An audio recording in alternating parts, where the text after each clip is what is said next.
Kilo Delta Zero Whiskey Tango Echo November 4-1.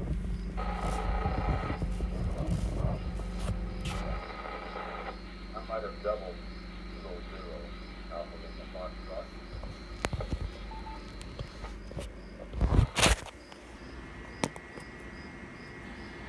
Okay, I copied. This is going in reverse order. Kilo Zero Alpha Lima Foxtrot. Before that, Kilo Delta Zero Whiskey Tango Echo. Before that, Kilo Golf 7 Romeo Kilo Foxtrot. And at the top I had Kilo Mike 4 Oscar Charlie. Now, was there anyone else? You keyed up your radio, you gave me your call sign, but you were not acknowledged. In other words, did I miss anyone during that last round? Kilo Echo 4 Oscar Sierra.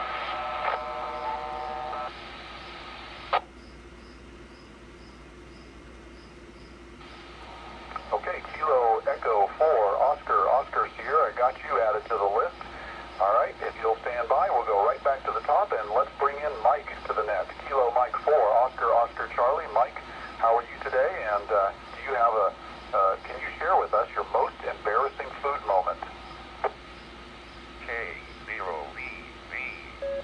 Well, good morning, John, and everybody on the net. KM4OOC, Mike here in Lignite, North Dakota, where it's 50 degrees, beautiful sunny skies, and a nice breeze blowing.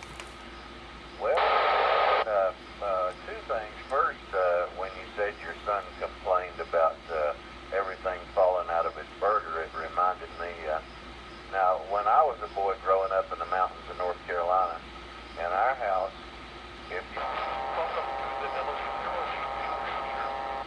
you didn't come to the table, you didn't eat, because food wasn't served by my mother in other parts of the house. We all had to come to the table to eat dinner. And I sure wish folks would get back to that. But the next one, let me reset here.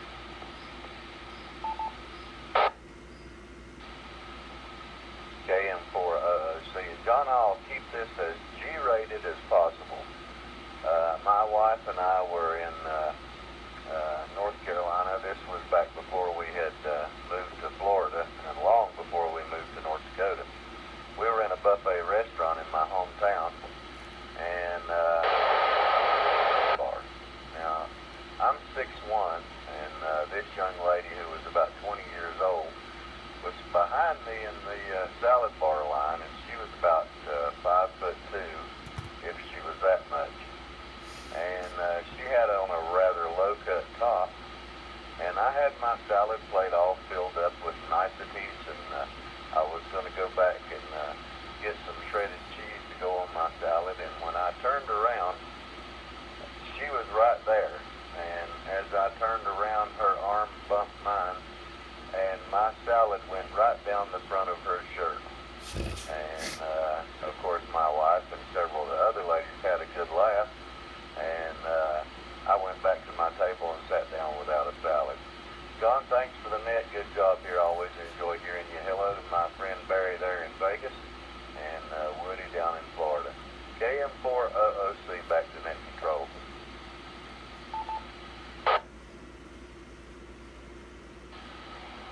KM4OOC from AA7US. Mike, what a great story. Got a good laugh out of my wife and I here. That we'll call the infamous salad bar incident. It's a good thing you didn't. I was waiting for you to tell me you dove in and tried to get all your pieces back, but thank goodness you didn't do that. That would have made it worse. You take care, Mike. Thanks for being here, and thanks for sharing that wonderful story with us. That entertaining story. And next up, we've got Yosemite Barry, Kilo Golf 7 Romeo Kilo Foxtrot. Barry, how you doing today? Kilo Golf 7 Romeo Kilo Foxtrot, Yosemite Barry in Las Vegas, Nevada. And boy, it's a good thing you didn't really get into that, because this is a family show and we do want to stay FCC compliant. So let's not go there, please. Although honestly speaking, I'd like to go there. Anyway, I'm going to give you the weather. Alexa, current weather. In Las Vegas, it's 77 degrees with clear skies and sun. Today, you can look for lots of clouds with a high of 82 degrees and a low of 65 degrees. KG7. PRES, that means on this repeater, talking at 7 p.m. This is 70. I think I'm a man, but I'm 74 years old. So you want stories? I have more stories than Mother Goose. I have two. I'm going to give you one. If you like the one, I'll give you the second one. Story number one goes all the way back to 1963. Now, how do I remember what year it was? I was a second year apprentice, electrician apprentice. And we were working in a factory where they manufactured all of the syrup for the popsicle peeps, or I don't know what they called them in other parts of the country, but in New York, they were called popsicle peeps. But this syrup went all over the country. In most, they call it some sort of popsicle or other. And I was on top of the tanks, and we had to rewire all these motors. And the motors did not give you a direction of which way the blades would turn on this motor. It was trial and error, so you had to run it briefly, and then if the blade was turning clockwise, you had to re-hook up the motor and turn it to a clockwise position. So I go up, I hook up this motor, and I'm standing next to this tank full of syrup, and I'm leaning on it, and I'm talking to somebody, and I forgot that I was supposed to jog the motor and see which way the blades were turning. Well, as luck would have it, the blade was turning in a counterclockwise position, and I'm standing right under the tank, and a whole batch, and these are huge tanks. I'm not talking about small tanks. Of syrup was pouring down all over me, and I had to finish the work, clean up as best as I could. I didn't have a change of clothes, and I also had to go home on public transportation in the New York City subway with the syrup all over me. So that would be number one. If you want to hear another one, I'd be more than happy to give you a secondary one. KG7RKF, back to net control. The time is 10:30 a.m. This is the K0EVC repeater. So KG7RKF from AA7US, yes. Throw us another great story. KG7RKF, Yosemite Valley, Las Vegas, Nevada. Well, story number two, and as I said, I'm 74 years old, and I have more stories than Mother Goose. So we're not going to take a 2-hour net to listen to my story. Story number two is I'm in a restaurant. I sit down to order breakfast. I order my breakfast, and I say, okay, gee, I have time now to go to the men's room. So I go to the men's room. I do what I have to do. I wash up. I come out. I sit down, and my food's not delivered. So I'm sitting there, and I'm telling you, about 20, and I'm patient, about 20 minutes go by, and I say to the bus person, I said, could you please get my waitress? I haven't gotten my food yet. And he said, oh, I cleaned your table up about 20 minutes ago. I said, you're kidding. What happened was they delivered my food. I went to the men's room, and this bus person took a completely untouched plate and took it. I had to reorder the food all over again. So that's story number two. Yeah, KG7RKF, back to net control.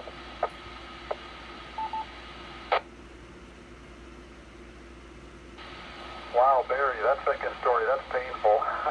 Oh, I can only imagine just how frustrating, how angering, there's so many emotions wrapped up in that one. Because, you're hungry, you want your food, and you're not getting your food, and and they took it away from you. Boy, I'd almost want to cry over that one. But thanks for sharing those stories with us, Barry. It's always great to hear from you, and you're always full of those wonderful stories. So take care over there in Las Vegas, and try not to gamble away too much money today. So KG7RKF from AA7US. Have a great day, Barry. Next up, we have Kilo Delta Zero Whiskey Tango Echo, and I don't think Whiskey Tango Echo, I don't think we've ever spoken before that I remember. So I'd love to know your name, your handle, whatever you go by, and where your location is. I think you're in Iowa, right? Yeah, good morning AA7US and the group.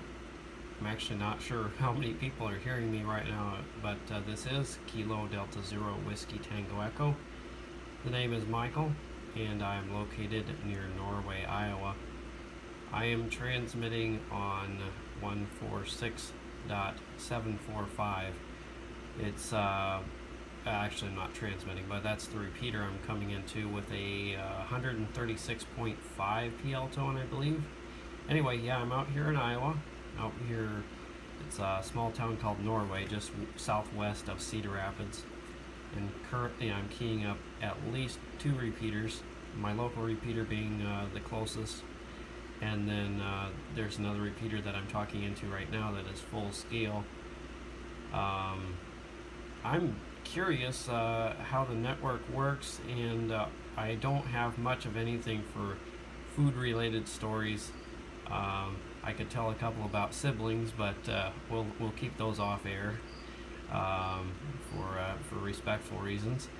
And other than that, I'm curious where this repeater is I'm out talking into. It's a K0 station, I believe, and right now we got some big time ducting conditions up here in the Midwest. Upper Midwest is just covered in tropo and ducting.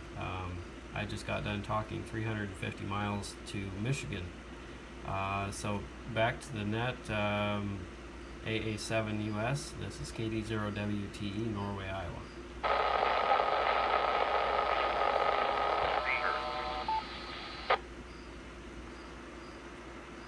And there's a third repeater. All right, Michael, I checked with Net Control, or aka Mission Control, and they tell me that you are coming in on IRLP node number 7623, which is the K0BVC Bravo Victor Charlie repeater in Portsmouth, Iowa. So the way this works is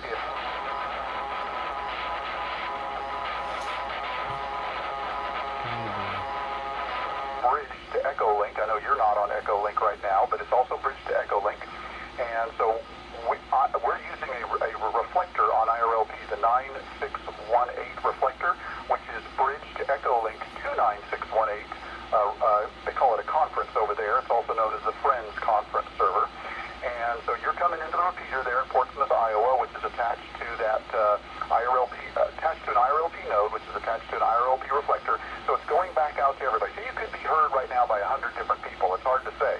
I can tell you right now we have approximately 27 nodes connected, and we don't know how many people are listening to all those different nodes. So you're getting out there, and a lot of folks are hearing you, and we appreciate you joining us here on the net. And I'm going to take a quick break to reset and add a few more comments, and then we'll continue with our check-in list. So stand by. Okay, and Michael, just for your knowledge, this net is here 6 days a week, Monday through Saturday. It starts at 1400 UTC, which was an hour and 36 minutes ago. So kind of figure out, we'd love to have you join us every day here if you can. As far as I know, that repeater and node come up every day and join us here on the net, which is nice. So appreciate your check-in. You have a great day, and hope to talk to you again soon. Next up, we have Larry, K0ALF. Larry, welcome to the net.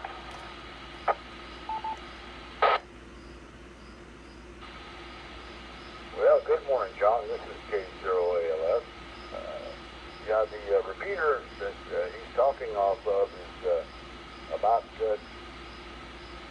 halfway between Logan, Iowa and Harlan, Iowa, 12 miles north of I-8. So it's about 30 miles, 25 miles from me. So, yeah, but it's one of the repeaters. We just put IRLP on that repeater probably 2 weeks ago. And it does come up every morning. And to answer your question, can I answer it with an almost embarrassing moment?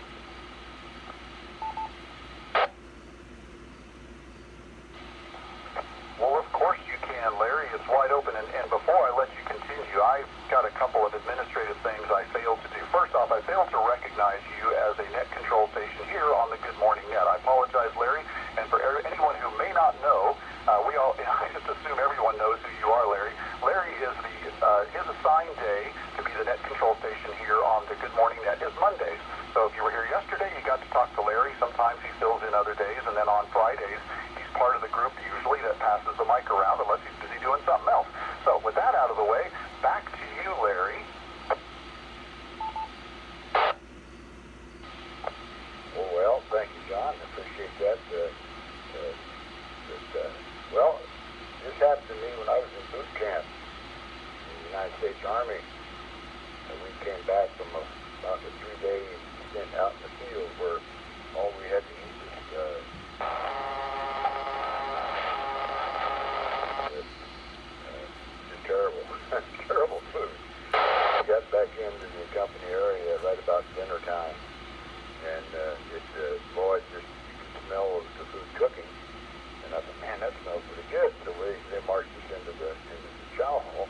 Well, back in that time, you could have all you wanted, but you had to eat all you could. And I could have swore it was like what do they call it, like Salisbury steak type of dinner.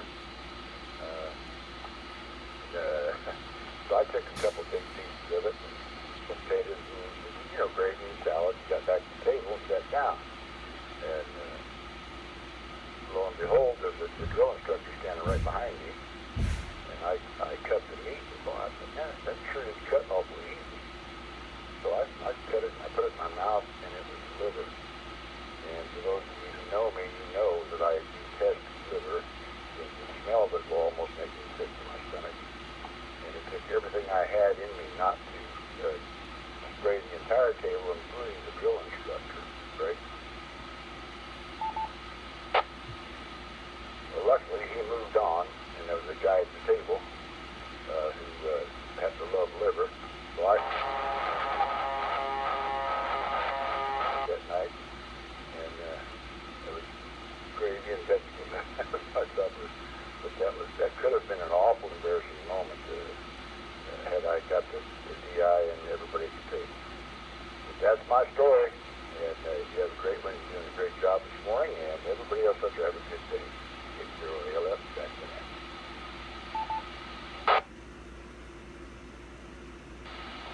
K0ALF from AA7US. That's a great story, Larry. And as soon as when you said it was easy to cut, we over here figured it out and started laughing. Liver. I can't stand liver either. And my hat's off to people who do like liver. I'm glad they like it, but for some reason my taste buds can't stand it either. Never liked it as a kid and won't touch it as an adult. And there's probably maybe that's a question we ought to do someday here on the net is what are foods that you can't stand? That'll get us going for a while. Anyway, Larry, thanks so much for being here and checking in and sharing your story with us and for being a net control station here on the Good Morning Net. We sure appreciate it. You take care and have a great day. And I'm going to take a quick break here, and I'll be right back. Okay, KE4OOS, Dale, you're up next. But if you'll stand by one more second, I appreciate your patience. KD0WTE, if you're still listening, Michael, I failed to welcome you. I believe you're a first-time check-in here to the net. And what we always like to do is give a special welcome to our first-time check-ins and present you with a lifetime membership to the Good Morning Net. And we give you a virtual membership certificate. You'll just have to imagine how beautiful it is. It's ancient Chinese paper that is embossed with the logo for the net. It's encrusted in gold, and you can display it proudly on your wall, or imagine it displayed proudly on your wall. And it's like Terry, N0PQV, likes to say, you also get big discounts. I mean, up to 83% of participating retailers as a member of the Good Morning Net. So anyway, thanks for joining us, Michael, and being a first-time check-in. I believe you probably are. KD0WT